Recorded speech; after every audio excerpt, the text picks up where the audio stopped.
Tai saw read the letters and praised his exceptional prosody, little knowing that every single word was the product of Junha's longing and regret built with his own heart and tears. Soon Joo-hee's reply arrived, enclosing 2 tickets to her piano recital. Tai-soo excitedly pulled Jun-ha along to the concert hall inside. As Joo-hee gracefully walked onto the stage, Jun-ha's heart was instantly captivated. Unable to restrain himself, he stood up abruptly, his eyes fixed longingly on the radiant girl on stage. The piano piece Joo-hee played was melodious and moving, yet it carried a faint hint of an indescribable melancholy. The melody seemed to echo his own inner struggle and longing, and in the audience, perhaps only Jun-ha truly understood. As the performance ended, surrounded by their parents, Joo-hee was like a princess adored by all as Tai-soo stepped forward with flowers, observing the formal duty of her fiancé. With a casual glance back, Joo-hee's gaze pierced through the noisy crowd and landed squarely on Jun-ha, who stood there also holding a bouquet. In that instant, the world went silent.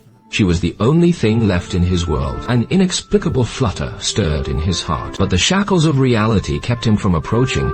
He could only turn away. Leaving with the elders, Jun-ha lacked the courage to present the flowers in his hand. Just as he stood there dejected, clutching the bouquet destined to go ungiven, he saw Joo-hee from afar running back to the hall alone in that moment. He realized instantly that she must have come back for him, so he broke into a run, racing toward her. Finding the empty hall void of Joo-hee hurried outside to search, until finally they ran straight into each other under the porch. This moment, all words became superfluous. The smiles in their eyes spoke more than 1,000 words, as their long-suppressed longing and love surged forth like a tide. Jun-ha finally presented the long-awaited bouquet. Come on, you tidying when he's right.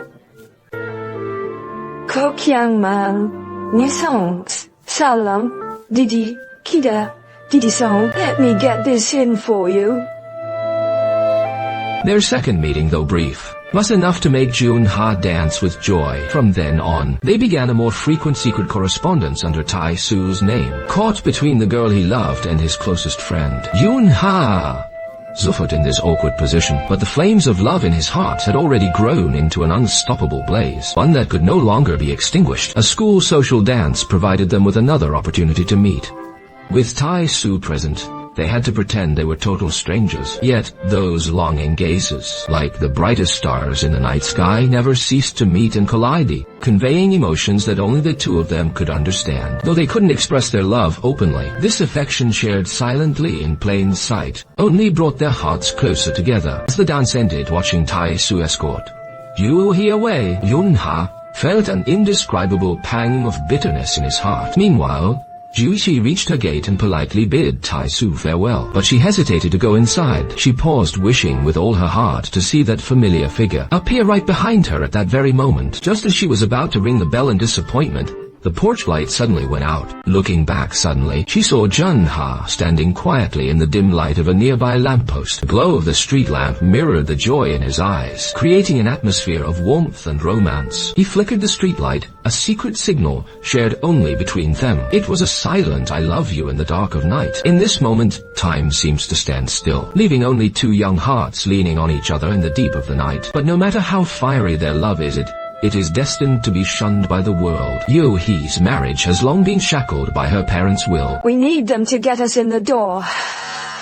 So maybe he was busy yesterday. I've been through a lot with my ex-girlfriend. More surprisingly, Tai-soo, who was originally indifferent to this marriage, also began through his interactions with Joo-hee to gradually fall in love with this kind and beautiful girl. He began to pursue her earnestly with flowers in hand, firmly expressing his affection. This plunged Joo-hee into a state of immense confusion and pain. On one side was an unforgettable deep-seated love, and on the other, an inescapable betrothal and an innocent, kind friend. To avoid causing further pain to everyone, she made a heart-wrenching decision: break up with Jun-ha. From then on, every night, when the familiar signal light flashed outside her window, Joo-hee had to endure her heartbreak, draw the thick curtains, and turn a blind eye. Refusing to give up, Jun-ha sought her out in the pouring rain, hoping to rekindle the flickering embers of their love. But Joo-hee, enduring the agony in her heart, said the most insincere and cold-hearted words to push him away. One is 700 calories. Buy a brand name machine.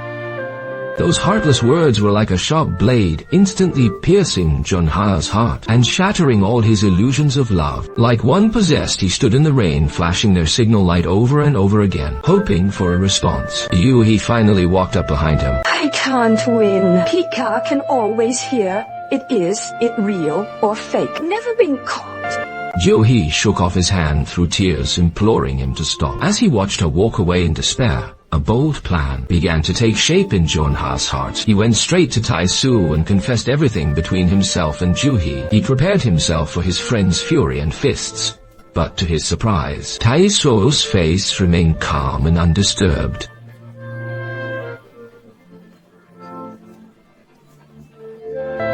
Background dialogue of Tai-Su, mentioning his father and the situation. In this romantic struggle, the kind-hearted Tai-Su chose to step aside. He understood deeply that love cannot be forced or compelled. His best friend's withdrawal, Junha and Juhi's love could finally step into the light. During winter break, the two exchanged letters, pouring out their long-suppressed affection. However, a secret this intense could not be hidden forever. Juhi's father discovered his daughter's secret romance, and word quickly reached Tai-Su's family as well. Learning the truth, Tai-Su's father was absolutely enraged. He could not accept this sudden turn of events. To him, the hard-won alliance with a congressman's family was not something he would let his rebellious son simply throw away. In a fit of rage, he pulled off his belt and whipped Tai-Su mercilessly until he was bruised and battered, vowing not to stop until he reclaimed Juhi for his son.